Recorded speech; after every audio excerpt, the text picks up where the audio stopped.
this trip, so I feel pretty good. Is it going well, you think? We are the Stills family. After 15 years of marriage, 3 kids, and successful careers, we decided to take a left turn and change our lives completely. We quit jobs, we quit the never-ending pursuit of chasing more, and we packed up for a grand adventure through Europe. Along the way, we are rediscovering ourselves and each other, learning what it means to slow down and rest, and finding adventure in the simple and extraordinary. We are Stills in Halftime. I do think it's going well. I think the kids have been remarkable still. Mm-hmm. They are adjusting really well. This feels like home for now. And we're all pretty comfortable here. So I think they're doing well. Do you need to change your shirt too? Maybe. I don't know. Has it been hard for me to have a hard time? I am going to take my pants off. You don't think it's like super hot? I do, but you made me turn the fans off. You are actually taking your pants off. We're going pantsless. Yeah, no, I don't think so. I don't think so because I don't have the expectation that this will be easy. Like, So you're fine when I struggle. We've gotten to a pretty comfortable place, but it's not.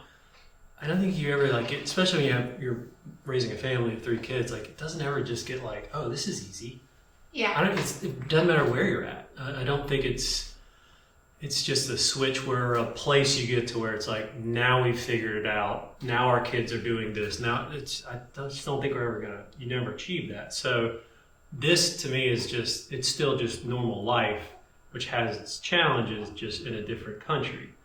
I think 2 things that make it so different for me is the food aspect. I mean, you're going hard. every day to bakeries and buying wonderful bread for yourself. Every day. And you love it. Yeah, every day.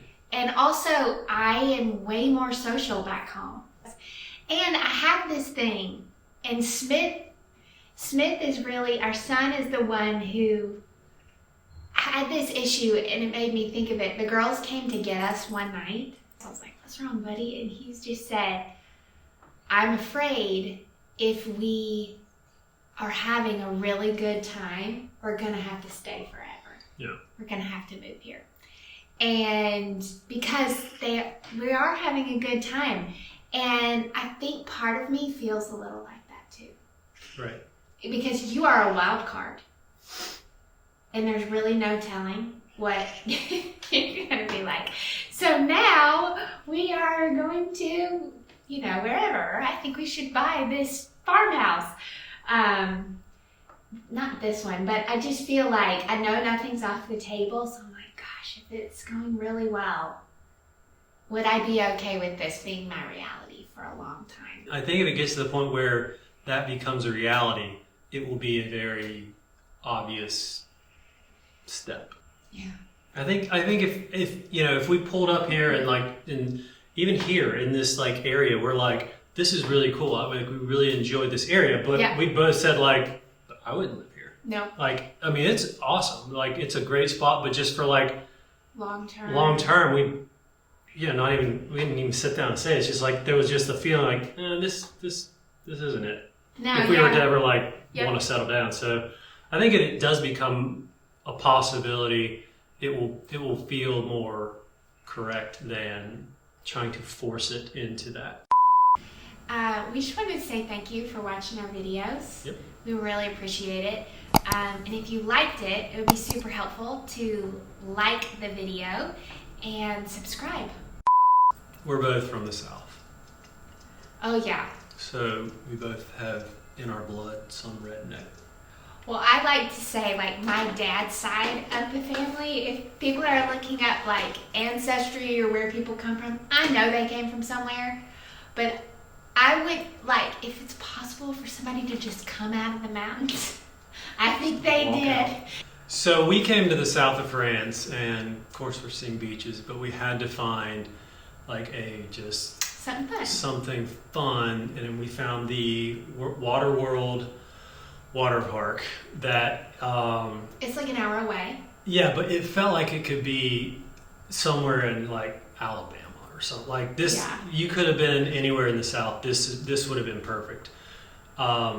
We just needed like fireworks, and it would have been it.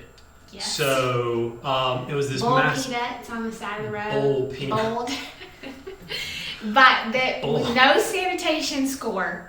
Just a pot.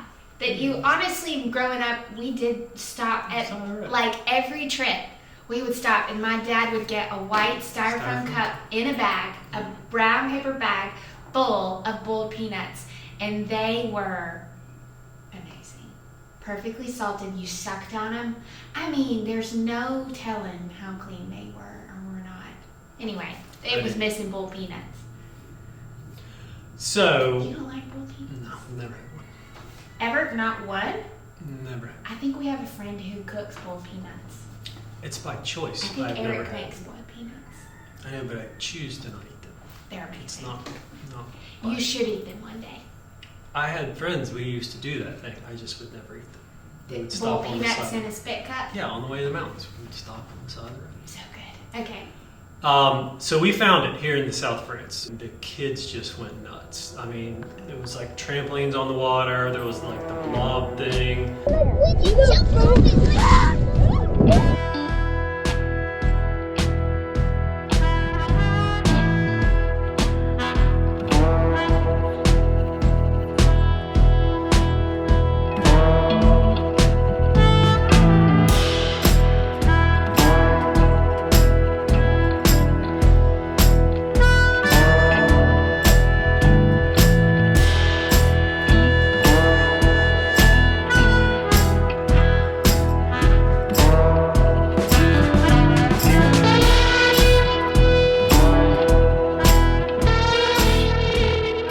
They had a blast. They did. We thought the water would be cold. No. It was perfect. Yeah. It was so perfect. And it was fun. I mean, even I had fun, and usually that kind of stuff is not my cup of tea. I'm happy to hold everyone's things. Yeah. But I participated. You did. I did. And it was great. I was sore the next day. This old body is... Yeah. Yeah, I crushed my head one time. I thought I would wake up sore, but apparently I don't know. Apparently you're... I'm just for an old middle-aged man. Overall, I mean, it was a blast. The kids loved it. They want to go back, of course. Yeah, they did. But it's highly recommended. For I mean, kids. Lennon could do it, which is surprising, but you had to be 4, which she is. Yeah. And she was scared at first, and eventually, I mean, she would go down every new slide, and before she got to the bottom, she would say, "I love this!" Yeah. And then she's over and over and over. I think the only thing she did not do were the huge jumps. Yeah. For like 10 to 15 Which feet. you- I did one. I did the 10-foot one, which we got up there, and I honestly thought everybody's going to back out. Not you, obviously. Everybody's going to back out, and I'm just going to climb back down this thing. And Everly just ran right past me and jumped off. And I was like, well, crap, now I have to go. And so it took me a minute. I Took you a stood minute. up there for a few minutes and then jumped off. Yeah, you did it. It wasn't the funnest thing I've ever done. And I think I told you, like, I remember when before I hit the water, thinking in my brain, how am I still falling? How have I not hit the water yet? But it was a really fun day. You can only go for 2 hours. That's the longest amount of time, which it's so physical that, I mean, Yeah, you're on it's an pretty obstacle course the whole time. So it was plenty of time. It was a great day. Yeah, Lennon has been the from the start of the summer to now, like she didn't grow up, but like she wouldn't put her face in the water Nope. 3 months ago. And now she does like dives, and she tries to do like every move that the big kids Yeah, will do. she She'll can do full on it. swim now. Oh yeah, bottom of the pool. She'll swim 8 feet down or whatever. And so she, for her to do all these things is pretty amazing for a 4-year-old. We even told the big kids, we were like, "There's no way y'all would have done this No. when y'all were 4. Nope. Nor would we probably have let them. And we wouldn't have let them probably because we had to protect them. Now with Lennon, it's just She just does whatever. she's the 3rd child. So Yes. just go for it. Yeah, everybody did great though. Everybody really led the way, which is surprising. Usually she's our timid one. Yeah. Who's thinking about getting hurt but I think something about the water with her, she just loves it so much that she was the first one. She led Smith. She was the first one off everything. Yeah. And we're used to Smith being brave. So he was himself. Also, though, I was afraid of getting a brain-eating amoeba in the water. The thought crossed my mind a few times when people got water up their nose. I think I read too much news. You know that, But I didn't. Not I'm that not you know sick. of. I'm still alive. That happens though.